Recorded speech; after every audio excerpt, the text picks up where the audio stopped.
और साथ ही साथ आज के दिन की यानी गुज़िश्ता 24 घंटे की जो सबसे बड़ी डेवलपमेंट है वो है बोल नेटवर्क यानी बोल न्यूज़ और बोल एंटरटेनमेंट की बंदिश। और ये जब जब लीगी दौरे हुकूमत आया है उसके दौरान होता रहा है। लीगी दौरे शहनशाहियत और बोल पर कदगन के हकायक के हवाले से आपके सामने तफसीलात रखेंगे।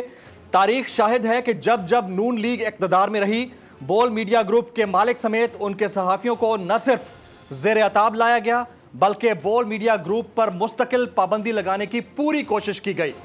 गुज़िश्ता 6 साल में बोल न्यूज़ को रेगुलेटर और मद्दे मुकाबिल मीडिया ग्रुप के इमा पर 20 मरतबा न सिर्फ जबरी बंदिश का सामना करना पड़ा बल्कि कई मरतबा हफ्तावार तातीलात के दौरान लाइसेंस मुअत्तल करके नशरियात को रोका गया। हाल ही में यानी चंद दिन पहले मुझे झूठी FIR के जरिए न सिर्फ हिरासा किया गया बल्कि बगैर वारंट के हब से बेजा में रख के शदीद जिस्मानी और नफ्सियाती तशद्दुद का निशाना बनाया गया। वजह यह नहीं थी कि मैं यानी जमील फारूकी के साथ कोई इनकी जाती पुरखाश थी, बल्कि वजह नून लीगी हुकूमत का शहनशाही रवैया और बोल मीडिया नेटवर्क के साथ सहाफती इख्तलाफात पर मबनी फस्तायत का वो रवैया है जो गुल्लू क्रेसी का हमेशा से खासा रहा है।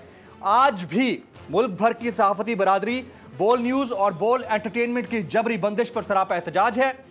बोल को बोलने दो ट्रेंड कर रहा है और दुनिया भर में मुकीम पाकिस्तानी हुकूमत के इस फाशिस्ट इक़दाम पर शदीद गम और गुस्से की कैफियत में हैं। बोल एक बार फिर नंबर 1। सब्सक्राइब करें और बेल दबाएं ताकि कोई खबर रह न जाए।